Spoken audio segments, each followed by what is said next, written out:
Secara fisik juga Neymar udah gendut guys sekarang, nggak kayak dulu, terutama di lini tengahnya ada Vitinha, ada Bruno Fernandes, terus juga ada Joao Neves, Bernardo Silva juga susah juga sih buat lolos karena memang di atasnya itu walaupun mereka lolos itu lawannya Prancis kalau nggak Maroko. Yo, balik lagi bersama gua Kick Vera. Di sini kita akan ngebahas soal pertandingan di babak 16 besar yang sudah berlangsung, dari mulai Norwegia ngelawan Brasil, Bang Dodo melawan Spanyol, terus juga ada match-match seru lainnya tentunya seperti ada Inggris yang melawan Meksiko, terus juga tadi nih yang baru banget tuh ada Amerika melawan Belgia.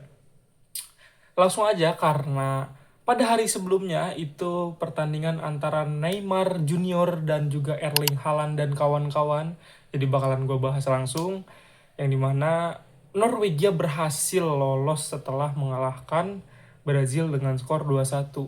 Ya, buat kalian yang nggak nonton, ini dari skor sih emang tipis, cuma kalian udah tahu juga guys, pertandingan ini sebenarnya Norwegia nih kayaknya emang Brazil jelek. Emang Brazil secara permainan tuh menguasai sebetulnya, cuma memang mereka itu nggak punya kreativitas, jadi nggak punya pemain kreatif yang bisa ngubah itu. Intinya gini guys, jadi dia udah punya pemain yang bisa menguasai bola, nah cuma dia kurangan pemain yang mainnya pakai otak gitu, jadi kayak yang bisa ngalirin bola, terus kayak football IQ-nya tuh udah tinggi dan ya bisa ngerubah pemain. Kalian kayak tau lah, kayak misal ada beberapa pemain yang suka bisa ngerubah suasana. Nah, contoh pemain kreatif tuh kayak Kevin De Bruyne.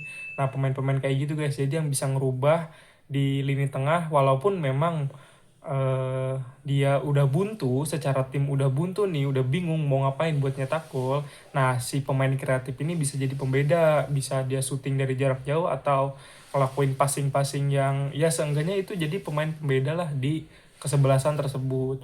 Nah, Neymar mengakhiri karirnya dan telah memutuskan dirinya ya untuk pensiun setelah event Piala Dunia di tahun ini. Jadi di tahun 2030 Neymar udah nggak bakal main lagi, udah bakalan dikasih ke junior-junior ya.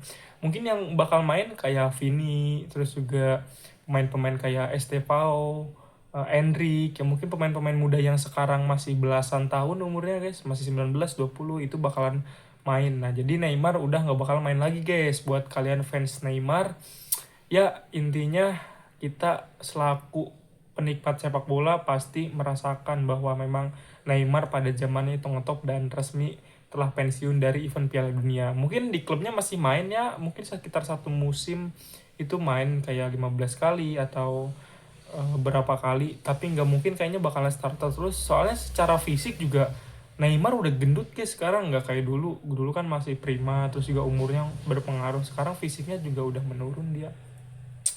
Lanjut ke laga antara Meksiko melawan dengan Inggris. Nah, ini laga yang cukup seru sebenarnya karena kedua tim ini punya intensi buat bermain dan ya gue cukup happy aja sih, tapi memang sesuai prediksi bahwa Inggris lah yang bakalan lolos, dan emang Inggris layak lolos sih karena lebih efektif dan ya secara kualitas pemain juga lebih bagus lah dibanding Meksiko mah. Kita tahu sendiri ada Harry Kane, gimana dia hebatnya di Munchen pada musim ini kan. Terus juga ada beberapa pemain-pemain yang kayak Bellingham gitu-gitu, lumayan guys buat di Piala Dunia itu dibandingkan dengan pemain-pemain Meksiko. Kita siapa sih taunya mungkin dari Meksiko kayak Ochoa, sisanya ya gue juga nggak terlalu tahu kalau pemain Meksiko. Jadi gue rasa ya cukup lah buat modal Inggris melaju ke babak 8 besar. Oh ya, FYI, dari ketiga tuan rumah kan ada Kanada, terus juga ada Amerika dan juga ada Meksiko. Itu ketiganya udah gugur di babak 16 besar ini. Jadi ya udah tinggal negara-negara tamu doang yang bakalan main, dan ya gue lihat sih emang negara-negara gede semua sih, kayak Prancis, Maroko, Belgia, Inggris, terus juga Argentina nih nanti kemungkinan peluangnya menang lah antara Argentina ngelawan Mesir. Selanjutnya gue bakalan ngebahas soal Spanyol ngelawan Portugal. Seperti yang kalian tahu, Portugal dengan abang Cristiano Ronaldo-nya itu membawa skuad ke Piala Dunia tahun ini cukup mewah. Terutama di lini tengahnya ada Vitinha, ada Bruno Fernandes, terus juga ada Joao Neves, Bernardo Silva juga dia bisa dijadiin super sub buat menambah daya gedor kalau misalnya mereka udah buntu. Tapi memang pemain penyerangnya mereka ini nggak terlalu nggak terlalu berkualitas, karena event di depan pun itu mereka cuma ngandelin Ronaldo doang. Kalau misalnya pemain-pemain lain kan ada nih super sub yang bisa diandelin lah kalau misalnya timnya udah buntu. Tapi Portugal itu dia cuma ngandelin Ronaldo doang. Ya mungkin Gonzalo Ramos, cuma ya karena ini pemain belum masih agak muda ya, jadi nggak terlalu bisa diharapin juga sih Gonzalo Ramos. Jadi ya alhasil Portugal harus dipulangkan oleh Spanyol, dan ya sesuai prediksi The Simpsons, Meksiko dan juga Portugal bakal ketemu. Tapi ketemunya di mana? Di bandara. Bukan ketemunya di final guys, tapi ketemunya di bandara. Makanya itulah yang bikin seru. Nah, terakhir match antara Amerika Serikat ngelawan Belgia. Seperti yang kalian tahu ya, ini FIFA agak gimana ya, soalnya ada satu pemain yaitu Balogun tadinya mendapat kartu merah, dicabut ternyata kartu merahnya guys, jadi udah di pemutihan, jadi dia nggak dapet kartu merah. Agak unik sih, dan gue juga baru denger ya kayak gini bisa, karena dari beberapa pertandingan, dari beberapa match sebelum-sebelumnya, kan ada tuh beberapa pemain yang terkena kartu merah, khususnya timnas kita juga pernah kayaknya di event Asia apa gitu. Cuma emang itu literally kartu merah, beneran gak dicabut, jadi cuma kayak protes yang bakal dievaluasi lagi buat wasit ke depannya. Nah ini dicabut, ini mungkin ya berita pertama yang gue denger, dan gue baru tahu ternyata bisa dicabut kayak gitu guys. Setahu gue mau seprotes apapun lu, kalau udah mutlak wasit ngatain enggak, ya udah nggak bakal bisa diganggu gugat keputusannya.